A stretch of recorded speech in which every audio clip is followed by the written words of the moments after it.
the franchise tag, but according to NFL media, it is the transition tag. And you just briefly spoke on that. What does that mean that the Colts are using the transition tag on Daniel Jones? So the transition tag and the number is going to officially be $37.8 million. Again, we've been anticipating that it would be the the transition tag for Daniel Jones. Okay, so here's what that means. If a team wants to talk with Daniel Jones and his representatives, they can work up an offer to Daniel Jones, a long-term contract extension. They can issue it to Daniel Jones, and he could sign that offer. From that point, the Indianapolis Colts would have 5 days to look at that offer and attempt to match it, or if they wanted to, even better that deal. At that point, if they decided to match that deal, Daniel Jones would be an Indianapolis Colt to the terms of that offer sheet that another team worked up.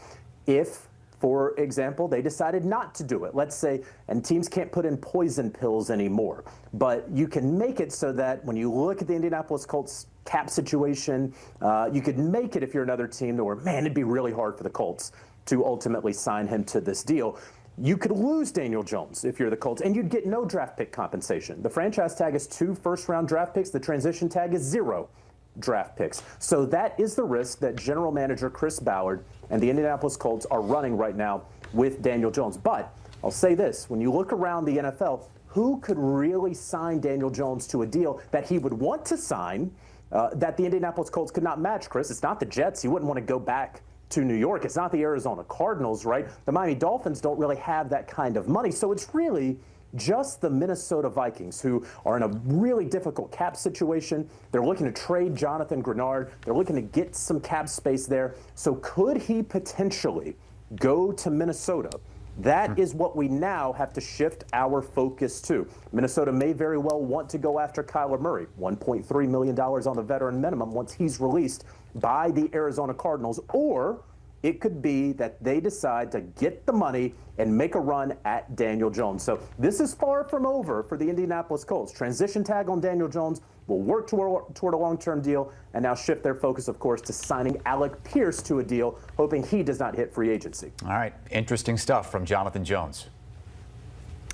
Let's talk to Pete Prisco and Kyle Long about the transition tag now being put on Daniel Jones there. Pete, I'll start with you here. What do you think about the Colts making this move and also what it means for Daniel Jones? Yeah, like JJ mentioned, I don't think there's a lot of options out there that are good for him. And that's the thing. I think when the Colts did this, they probably talked to him and they said, look, where are you going? You know, there's really an opportunity for you out there. Remember, he could have gone back to the Vikings last year and opted to go to Indianapolis. They also have, like JJ mentioned, a ton of cap issues right now. They're going to get rid of a bunch of guys to try and get under the cap.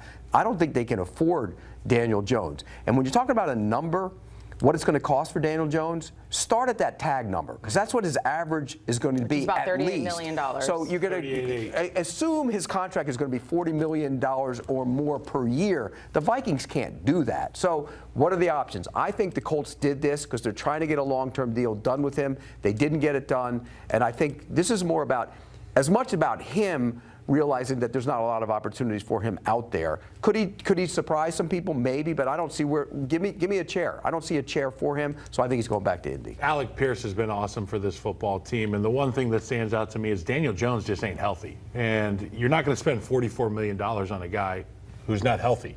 They will, though. And if Daniel Jones finished last season healthy, we could be having a different conversation about this. But I like your point about Minnesota, and that's a fan base who Daniel Jones would be a sight for sore eyes for Minnesota Vikings fans, because they've dealt with this quarterback issue for some time now. But we're at the point now where transition tag $38.8, $44 million for every parent in America should be like, son, you're going to play quarterback. The problem is there aren't many of them, and that's why he's getting $38 million a year. Here's the other part of the equation for the Colts. They traded 2 first-round picks to go get Sauce Gardner. They're all in. The general manager, Chris Ballard, has to win this year. The coach probably has to win this year. If they don't win, they're both probably out. So the reality is they need Daniel Jones and they need Alec Pierce. And so I think this is one of those situations where it gives them a little time with Daniel Jones. They're probably shifting to negotiating with Alec Pierce right now to try and keep him off the free agent market. I would too. I love Alec Pierce. He was on my better than team back in the day, but more than that, he was on that team because he could run. Well, now he has learned the route tree, and he's become a good route runner, and he's a valuable guy. There are teams out there, if he hits the market, Buffalo, you should be knocking on that door in a hurry. He's bigger than you think. He's tougher than you think. He's smart. And he can go. And he's one of those guys that grew up playing all sports. I seem to trust those guys. Me too. In football, and he's definitely one of those. Really quickly back to Daniel Jones. I mean, because you said they just didn't come to a contract agreement, but you mentioned the injuries there. Do you think that plays into this while they're doing this?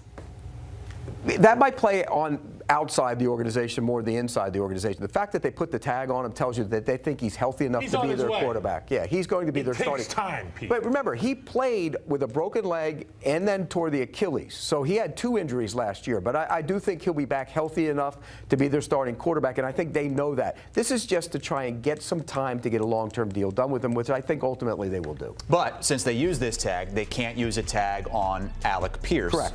So you would think this makes it less likely they'll be able to keep him as well. Or you're speeding up that process before he gets to the free agent market. You have a week. Go get it done. I mean, you can get him signed to a long-term extension. Now, if I'm Alec Pierce and I see Daniel Jones, that was one of the things you heard, that Alec Pierce wanted to know who the quarterback was going to be before he decided if he was going back to Indy. If Daniel Jones didn't get tagged and maybe he was going to hit the market, Alec Pierce might have said, you know what, I don't want to go back there either. Well, now that Daniel Jones is definitely going back, Alec Pierce might take a deal from the Colts and say, you know what, I'm going to stay here and play with him. What did you think about what JJ said, that he could become just the second $40 million a year wide receiver in the NFL? Jamar Chase is the only one that does that right now, but JJ says he's hearing that he could get that much from somebody. That's a little pricey for him because he's not Jamar Chase, he's not Justin Jefferson, but he's hitting the market at the right time. It's not a great receiver class, it's not a great receiving group in the college draft either, so he's hitting the market at the right time. Again, I think if I'm him, I would probably, if I was his agent, I'd say, we're going to go hit the market and see what's out there. If the Colts come to me and they want to give me $38, $39 million per year, I'm probably staying in Indy and deciding to play there.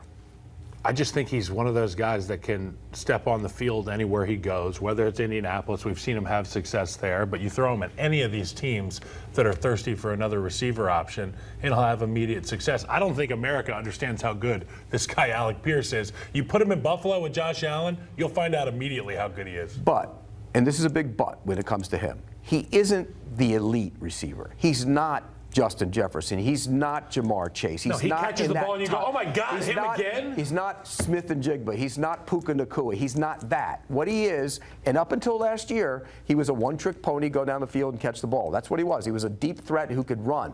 Well, he's taught himself how to become a pretty good wide receiver. He's just not the elite of the elite. And if you're paying him $38, $39, $40 million a year, you're paying him like one of the elite of the elite. All right, give us a vision. It's hard to say without knowing what's going to happen to Alec Pierce right now of the Colts next season, but you do have Daniel Jones. Let's hope he is healthy going into this. Pete, where are you right now on the Colts? Well, look, they were a good football team before he got hurt, and I think if he gets back to being what he was and Pierce somehow finds his way back, they're going to be a good football team again. The offensive line's pretty good. They can run the ball. We know that. They got to get better on the defensive side of the ball, rushing the passer. I think that was a problem for him last year. Look, in that division now, they went in at one point, they were the #1 team. Remember, midway through the season, they were #1.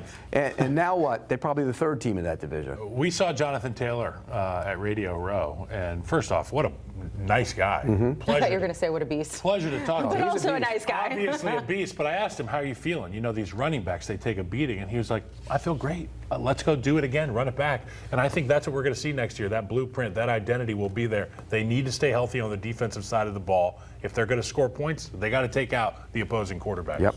All right, so there we have it. A 4th tag, this one a transition tag, and it's for Daniel Jones of the Indianapolis Colts. He'll make $38 million or thereabouts under this tag, but a team can come in, and if they can agree to sign him to a better deal, then the Colts would have to come in and match that for Daniel Jones to be able to stay. Much more on the tag deadline coming up in just a little bit.